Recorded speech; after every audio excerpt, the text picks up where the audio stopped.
about self-conception and self-transformation. Please, Reza. Thank you. Thank you everyone for having me. Sorry, my voice is a little bit congested today. I have a sore throat, so... okay, so I'm going to read, and once in a while pause and explain something that I think is important, and then we can have our questions.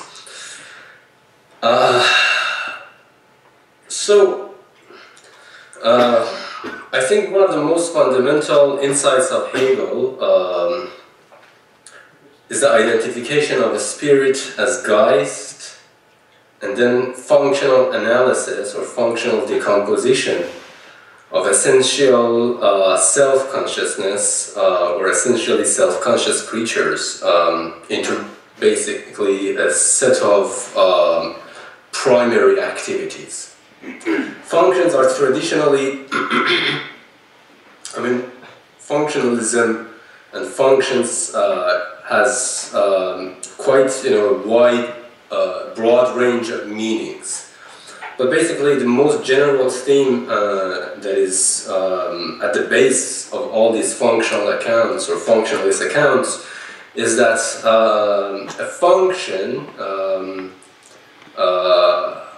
is basically a form of role that is applied to an activity, not to a thing, but to an activity.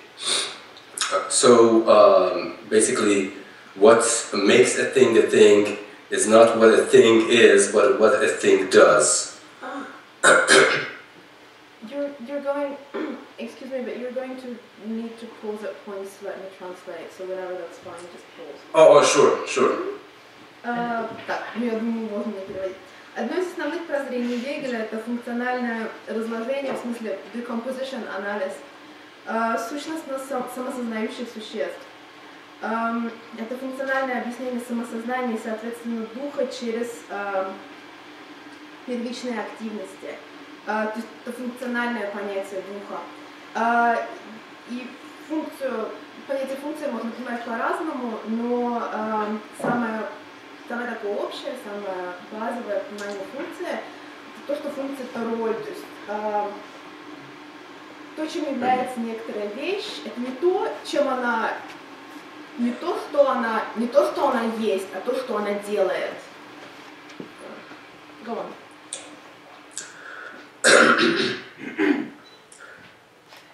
It is the functional explanation of self-consciousness and respectively a spirit in terms of role-playing activities or realizers that sets forth a project where theoretical and practical desacralization of consciousness or the mind as something ineffable or God-given coincides with historical emancipation. Characterizing essential self-consciousness in a functional context, rather than by taking recourse to an essential or predetermined structure, makes it possible not only to identify those key activities which orchestrate the realization of self-consciousness, but also to adequately abstract, reorient, re-realize, and re-coordinate those role-playing activities in order to extend and elevate the project of emancipation. Этот проект характеризует сущностное самосознание в функциональном контексте, а не обращаясь к какой-либо сущностной или предопределенной структуре. И это позволяет не только выделить те ключевые действия, которые дирижируют осуществлением самосознания, но и в достаточной мере абстрагировать, переориентировать, заново реализовать и скоординировать эти ролевые активности, чтобы расширить и возвысить проект эмансипации. Go on. Functional analysis, however, is neither oblivious to nor is tantamount to the elimination of a structural or material constraint. It is the proper method for carving nature at its joints. Plato. This is basically Plato's definition of a good philosopher. that reflects in the correct attribution of functions to proper structures, processes, or material organizations which support and constrain them to their specificities. And this is really important, that basically this cutting nature at joints allows to, as we talk about later, allows for determinate negation of basically processes and properties and functions that need to be revised. Go on, Diana. Функциональный анализ, тем не менее, не игнорирует структурные или материальные ограничения и не сводится к их элиминированию. Это некий метод разделения природы на естественные составные части. Это из Федора Платонова, carving nature at its joints. И этот процесс происходит посредством верного назначения функций соответствующим структурам, процессам или материальным образованиям, которые их поддерживают и подчиняют их конкретным обстоятельствам. И этот вот метод разделения природы на естественные составные части очень важен, потому что именно он делает возможным определенную негацию каких-то факторов, которых надо подвергнуть пересмотру.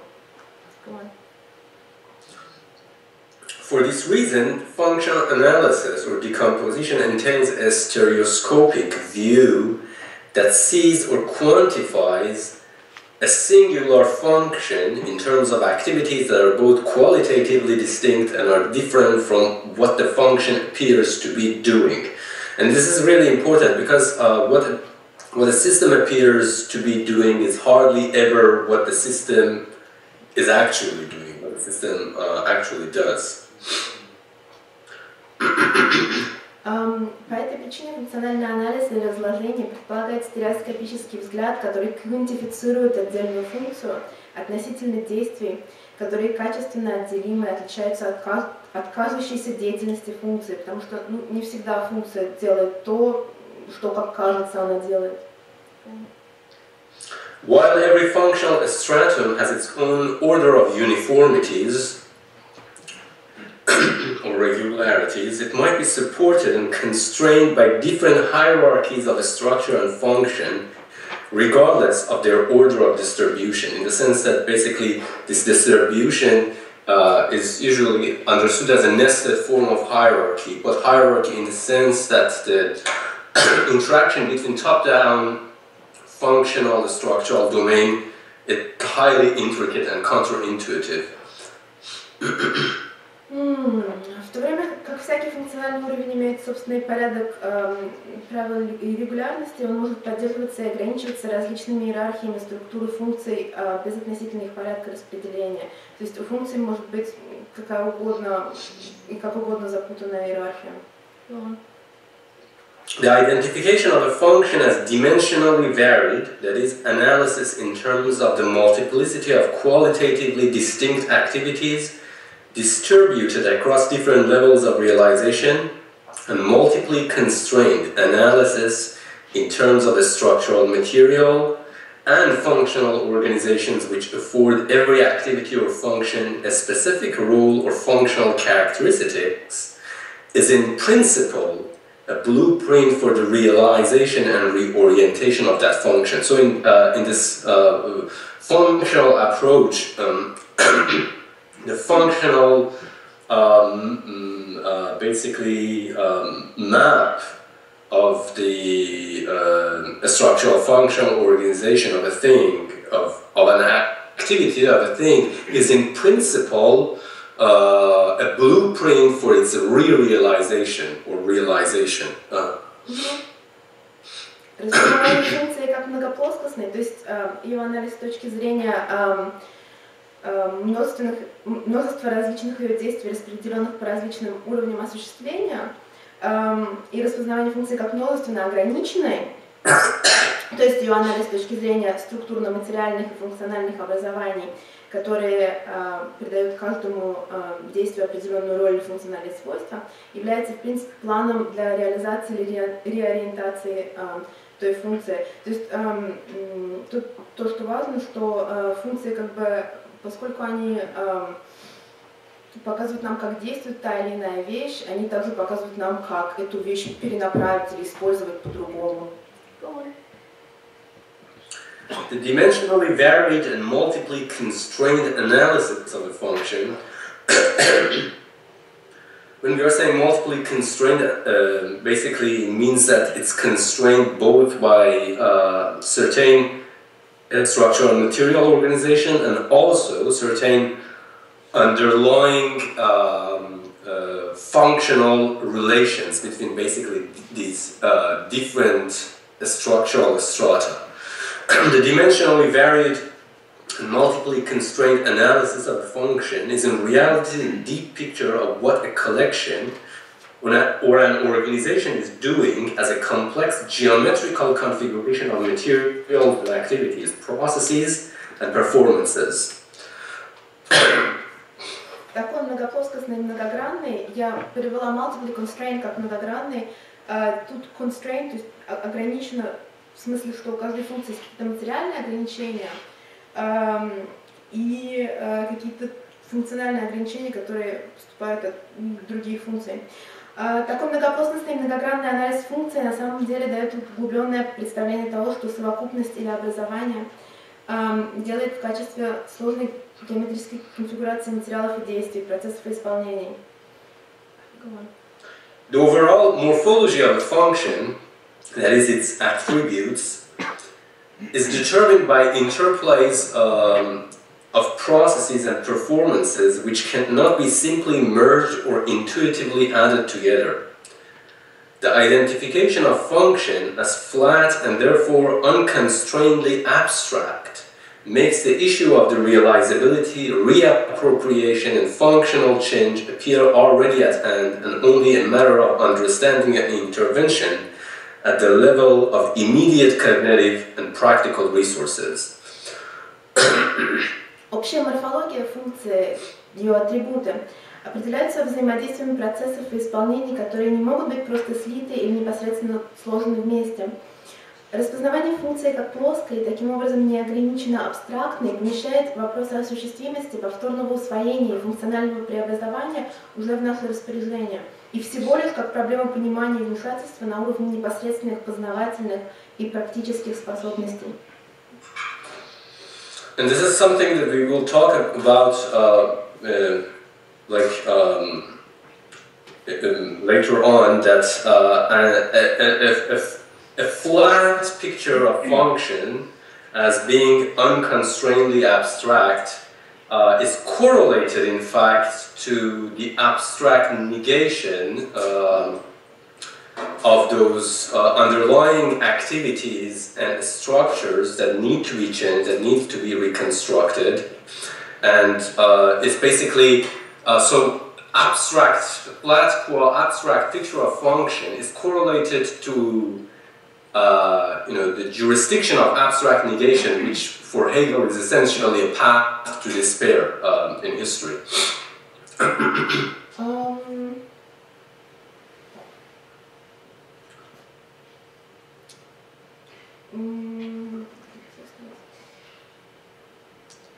That wasn't in the text. Yes, I'm checking if I missed something in the text. Мы об этом поговорим потом. Некий плоский образ функции скоррелирован с абстрактным понятием негации. То есть, если представить себе функцию как плоскую, то мы просто игнорируем все те процессы, из которых она составлялась.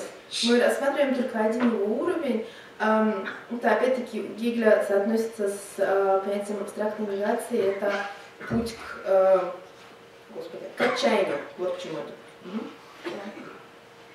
For example, if x has a global function g symbolizing global, if x has a global function g and local qualitatively distinct subfunctions, local n, local m, so on and so forth, then according to the flat picture of function, all activities in X are regarded as essentially subsumed within G, basically global function. Go. Например, если у нас есть глобальная функция, Хотя я не знаю, как называются функции по-русски. Гратикс, да. Спасибо. Гратикс. И у нее есть локальные качественно отдельные подфункции, локальная n, локальная m и так далее. То в соответствии с плоским представлением о функции все преобразования x рассматриваются как по сути включенные в g. So this is basically, it's important to understand that the non-flat picture of function is the quantification, as I said, the quantification of function, of the global function, into qualitatively distinct and functions which are actually different from the global function. You want to make this point a little bit more clear, Diana? Yes, I will. То есть какое-то неплоское представление о функции означает квантификацию функций в качественно разные подфункции, которые отличаются от главной. То есть они не просто делят на части, эти части они отличаются от целого. So in this example, if what x is doing is bad or flawed, then by definition and by virtue of the functional subsumption entailed in the flat picture, basically the global function, all activities and functions in x must be discarded. Compare this with abstract negation.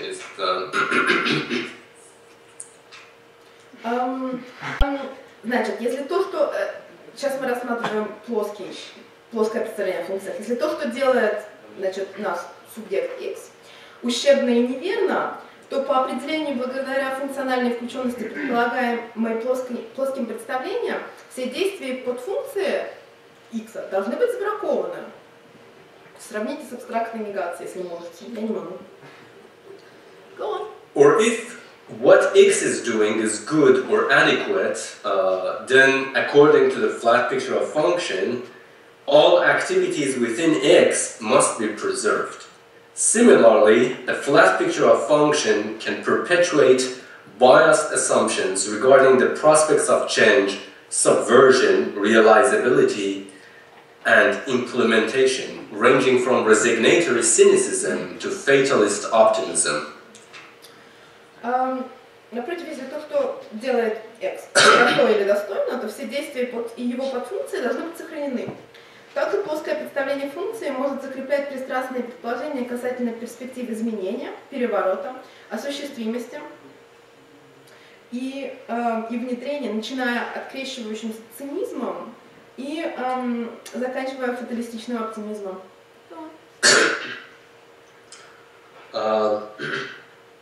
It is not difficult to envisage the dogmas stemmed from a flat identification or a poor analysis of a function, i.e., incorrect attribution of functions, eliding the qualitatively distinct functional levels, or extending structural models, etc.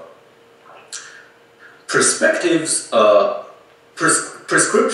for wholesale affirmation or full exit from capitalism, prophecies regarding the imminent advent of a superhuman intelligence, models of a struggle and change content in their immediate resources for understanding and action, all at the core share a flat or flawed picture of functions.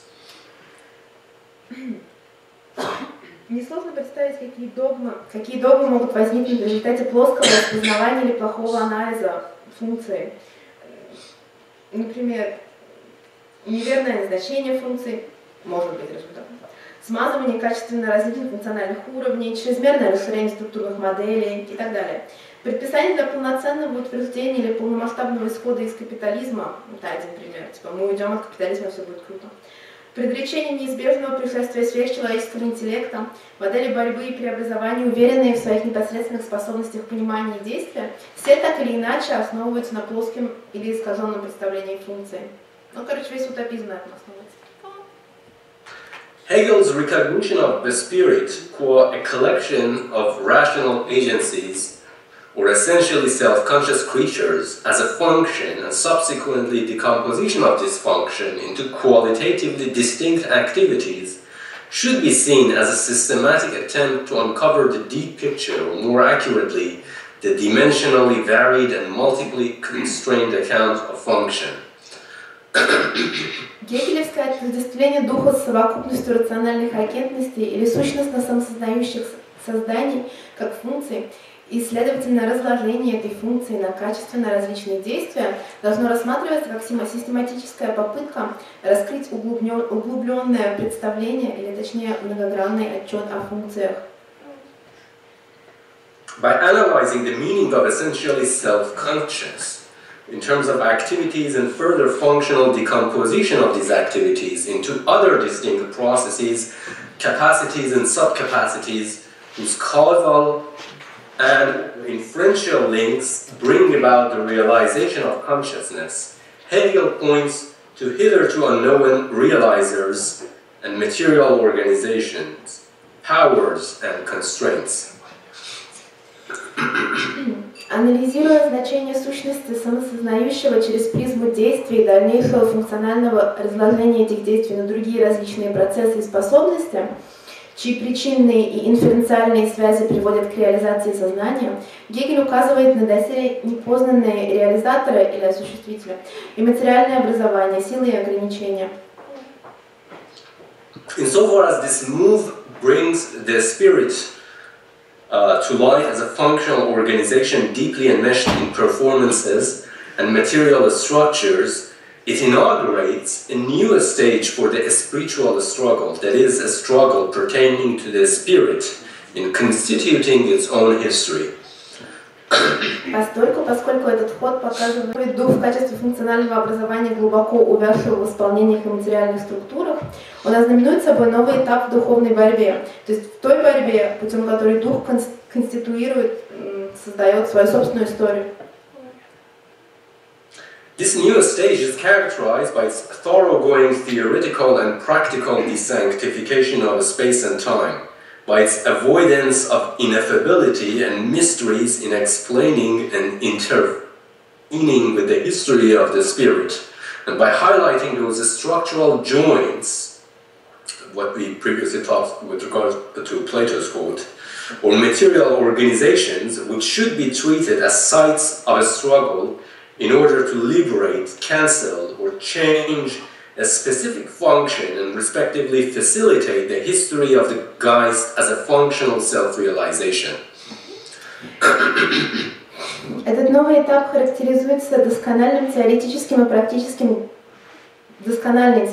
практической десантификацией пространства и времени, его избеганием необъяснимости и таинственности в объяснениях и вмешательствах в историю духа. Он также характеризуется привлечением внимания к тем структурным составным частям или материальным образованием, которые должны рассматриваться как зоны борьбы, чтобы освободить, отменить или изменить определенную функцию и, следовательно, продвинуть историю духа как функциональную самореализацию. Hegel's systematic elaboration of the Geist in functional terms sets the stage for not only diagnosing what can cause bad or unhappy consciousness or an impoverished history of the Geist and how it can be repaired or removed, but also, and more importantly, it sets the stage for determining how the functional realization of the spirit can be sufficiently augmented and amplified so that the spirit achieves an autonomous and, in a sense, automated self-realization. Систематическая гегелианская разработка духа как функции закладывает фундамент определения того, как функциональная реализация духа может быть в достаточной степени умножена и усилена, чтобы дух достиг автономной и в какой-то степени автоматизированной самореализации.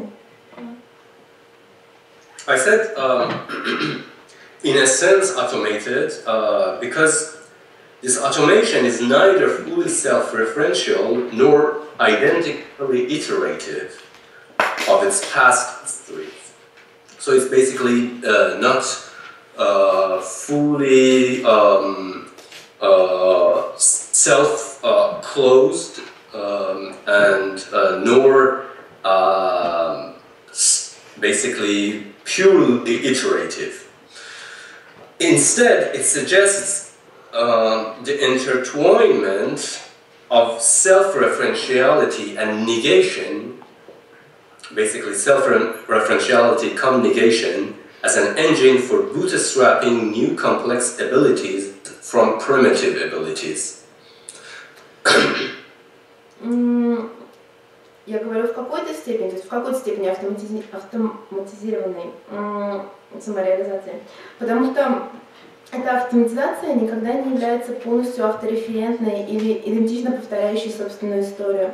Напротив, она предполагает переплетение автореферентности и негации как двигатель для бутстрапа новых сложных, эволюционирования, новых сложных умений из более примитивных.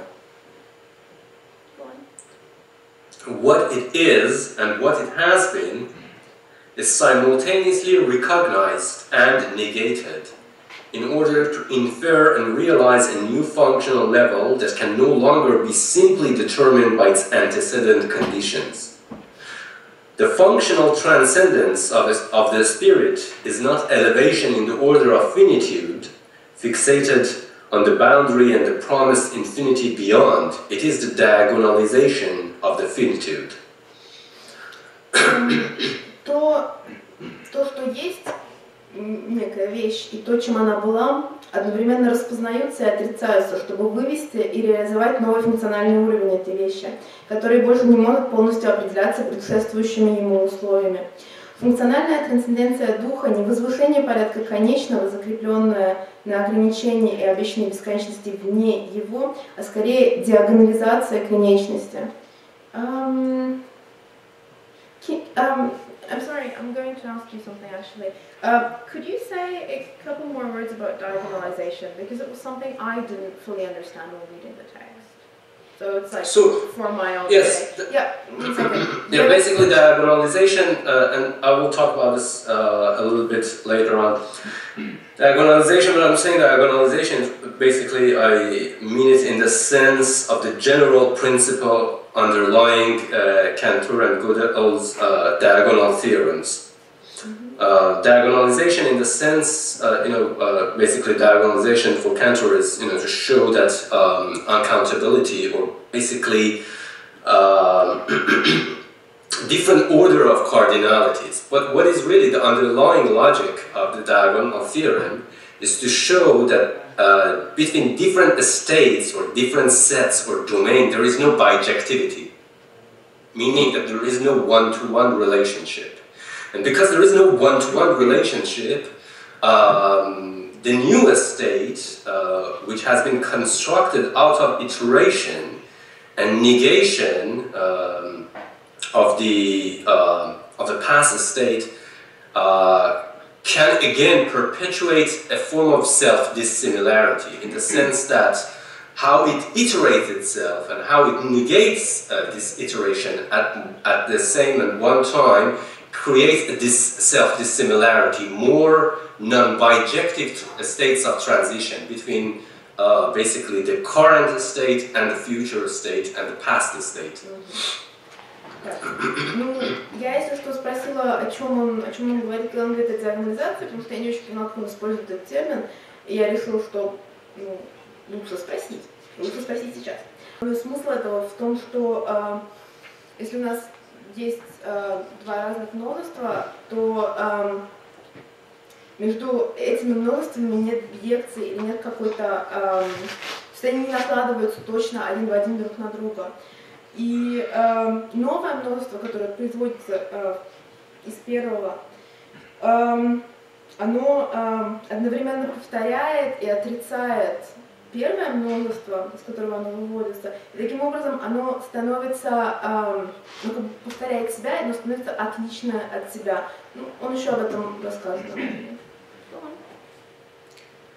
Since diagonalization is nothing but the concomitancy of self-referentiality and negation as the constructive principle of self-dissimilarity, what it will be is never what it is or has been. But this never should be regarded as the elimination, strictly in the sense of elimination of bijectivity. This is important, bijectivity, namely one-to-one transition map. between transitions of the adequately conscious self.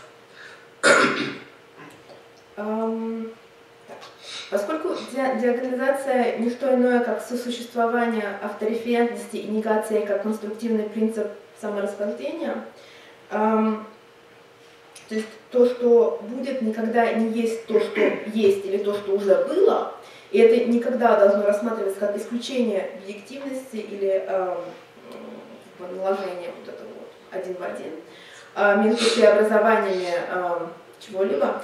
Демонстрация, которую можно постичь путем конечности на новом уровне, она как бы не может получиться путем постоянного воззвания к бесконечности. It is the demonstration that it is possible to conceive via finitude a new plane impossible to be dreamed of through a constant appeal to infinity or an apeironistic account of the beyond.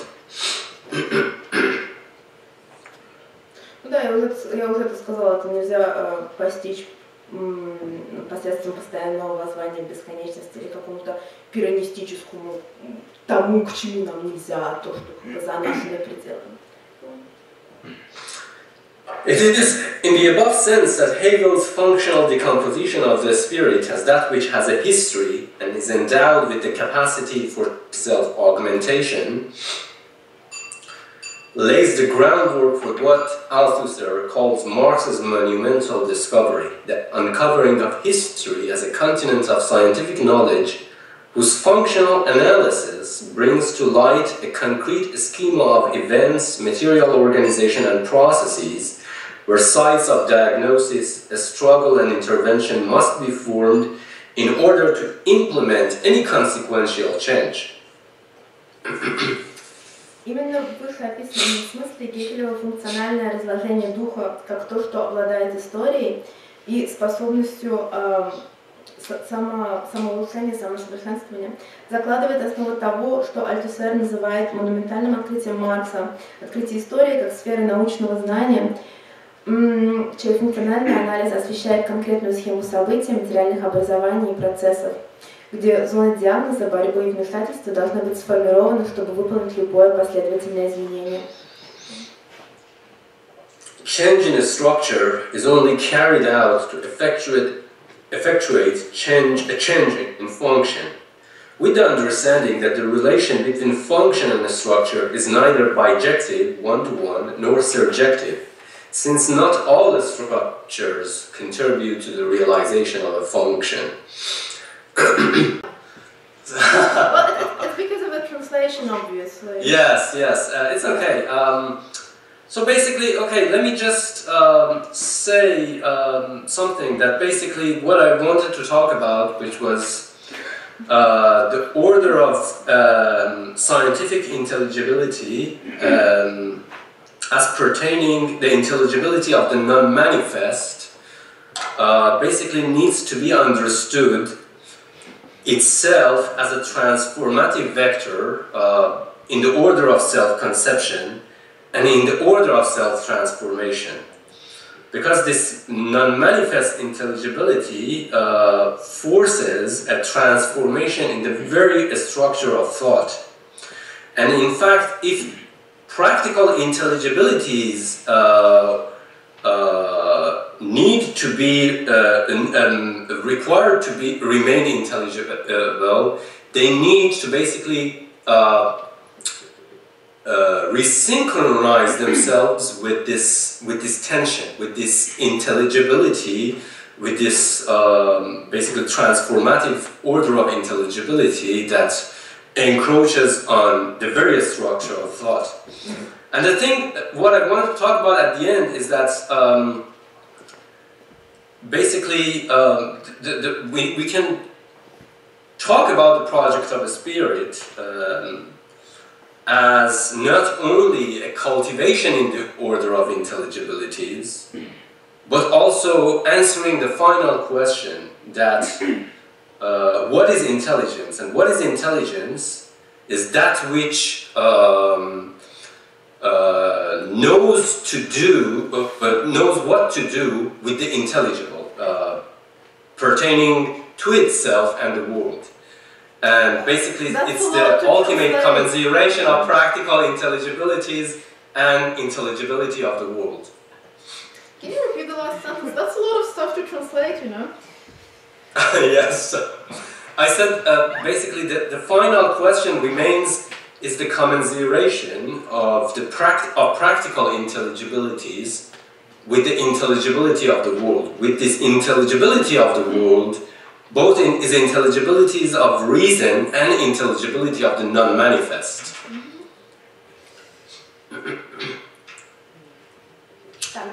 3 minutes? But no.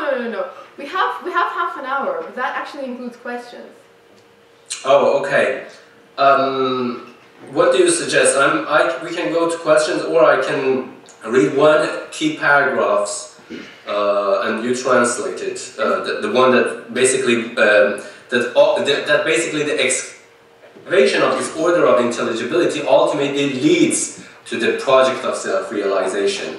Basically, in the sense of this synchronization of different orders of intelligibilities, of practices, of self and of the world. You can tell me which paragraph it is, great. If you can't tell me which paragraph it is, I won't find it. It'll take too much time. It's basically the one that's saying that the effect of catastrophe of the unmanifest for the mind is that of a cascading fallout.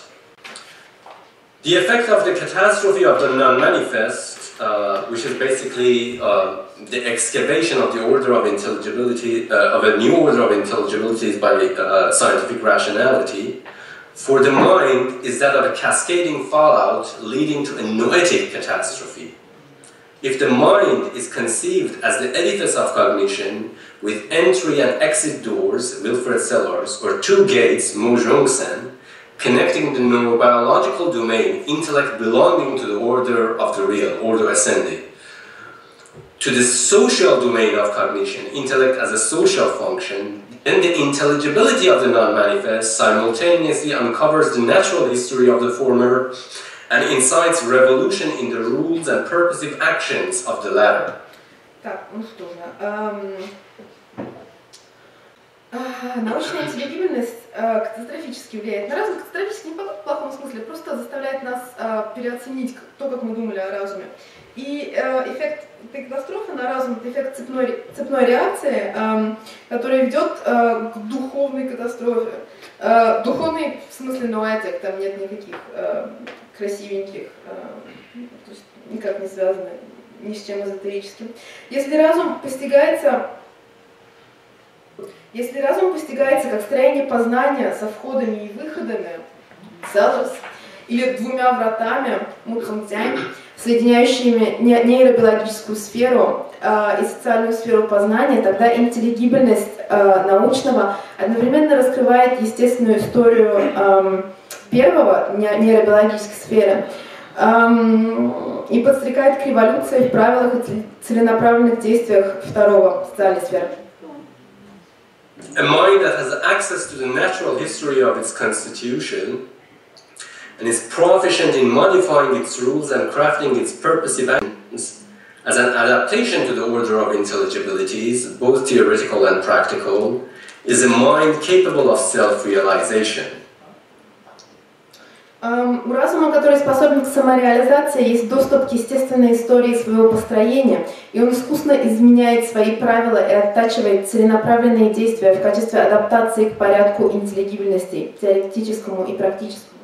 But insofar as self-realization is tantamount to re-engineering the existing reality of the self and the reconstitution of its natural history by different sets of realizers, a self-realizing mind gestures toward the multiple realizability of the mind.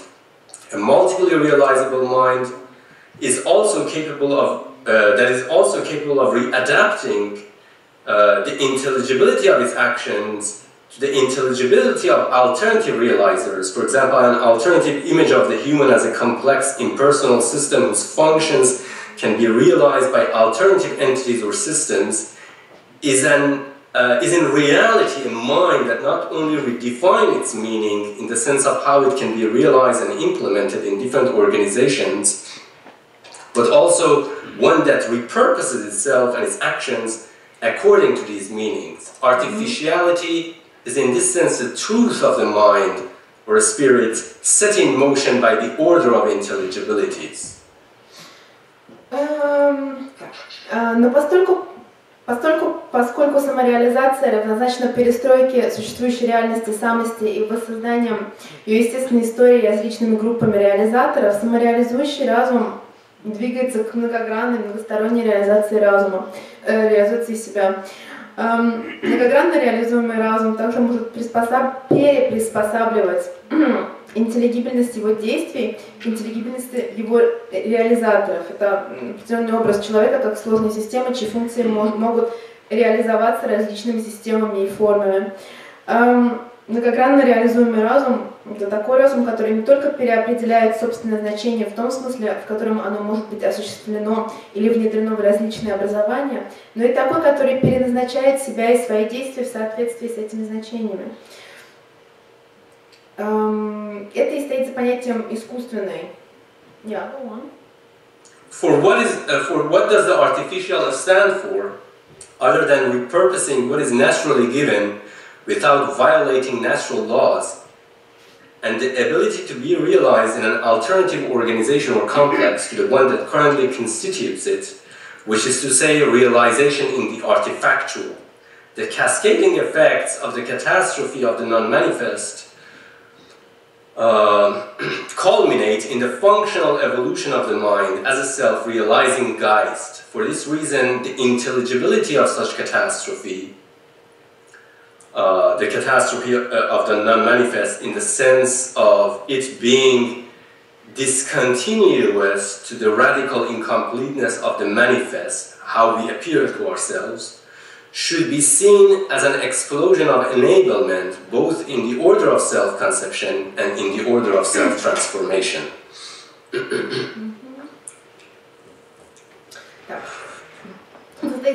can go to questions now. Let me translate. Sure. Это стоит за понятием искусственного предназначения того, что дано естественно. Переназначение не переступает законы природы, но осуществляет возможность быть реализованным в новом образовании или комплексе. То есть это осуществление чего-то как артефакта. Цепная реакция катастрофы доходит до кульминации функциональной эволюции разума как самореализующегося духа.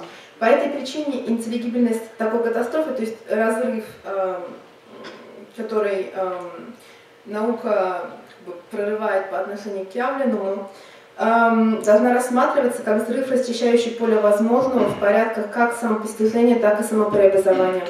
Ну что же, теперь вопросы. But I don't like them to write and do stuff. So if it's a problem, I see you are properly dressed for Russia. Yes, yes. I have a hat over there as well. Let's see it. Right. Microphone.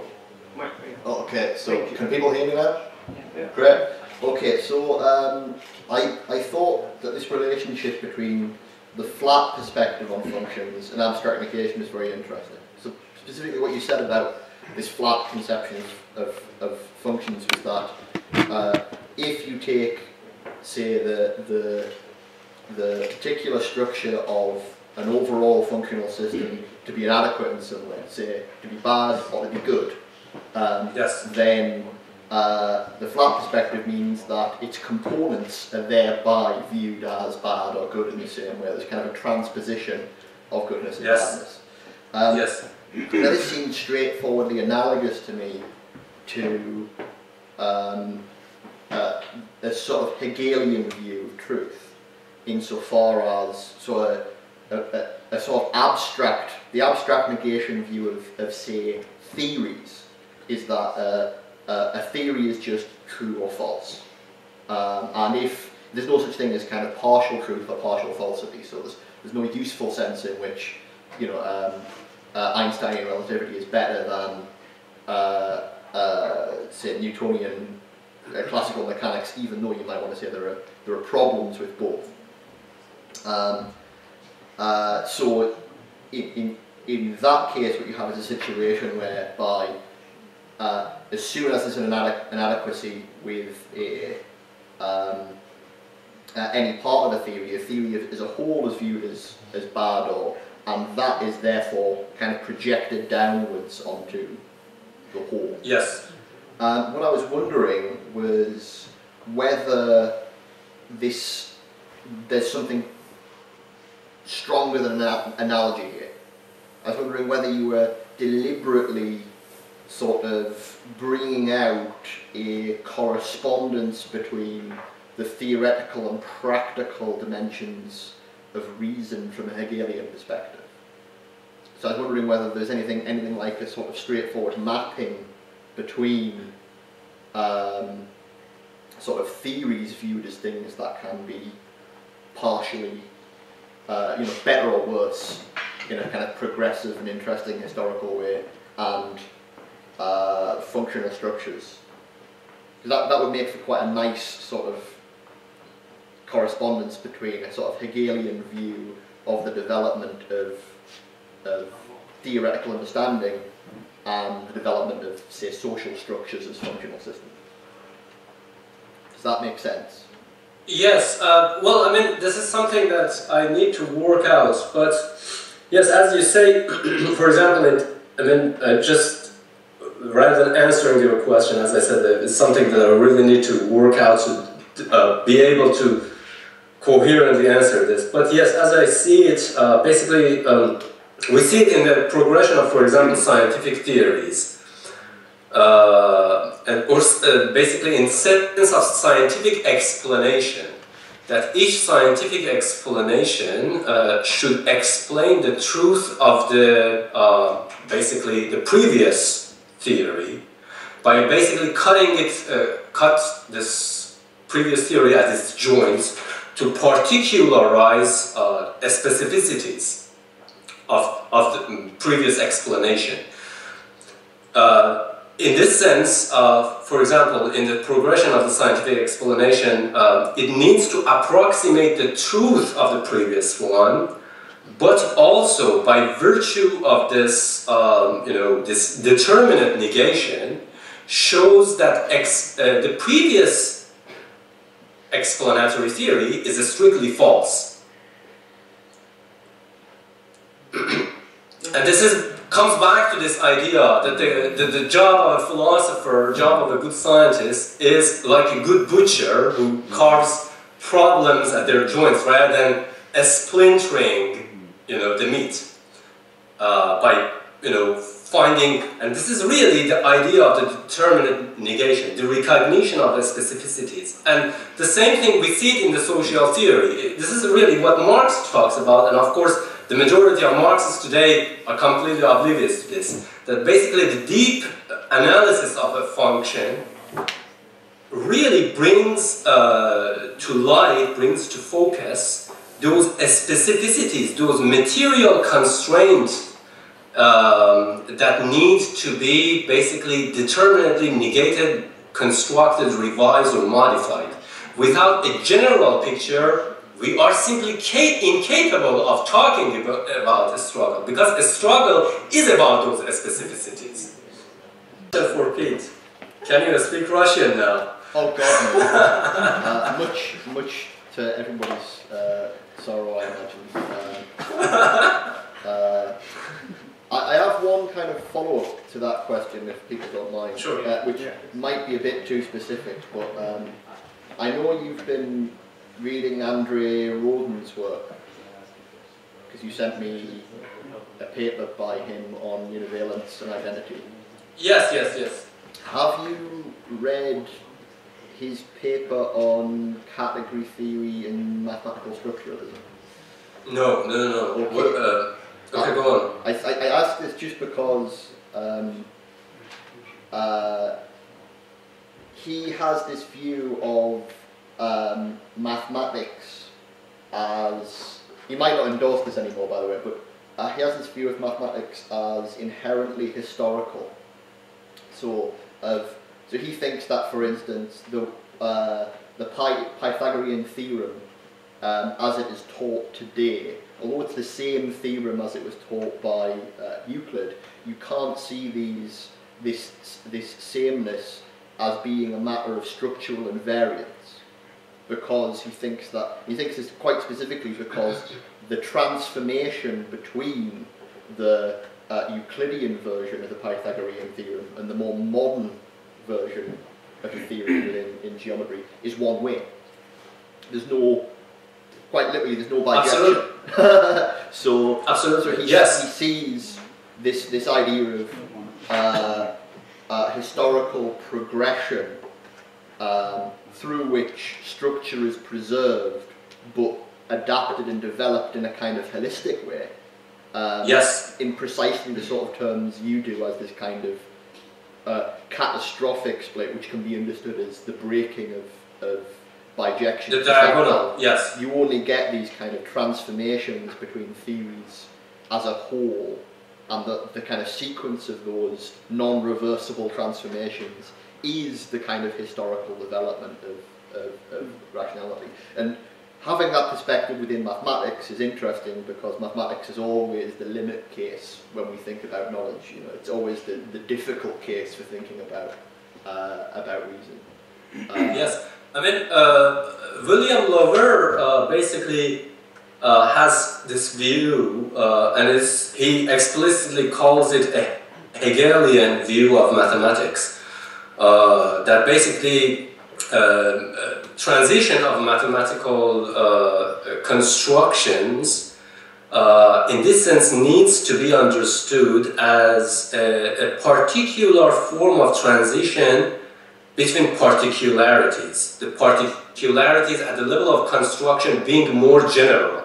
And this generalization of mathematical program, namely, as you say, you know, this from, for example, Euclidean to Riemannian, Riemannian to Cartanian, so on and so forth, cannot be mapped in the, basically in that kind of bijective transition between particularities or instances of construction. In a sense, you see, Pete, the sequence of transformation of concepts is not entailed in the iteration of general concepts.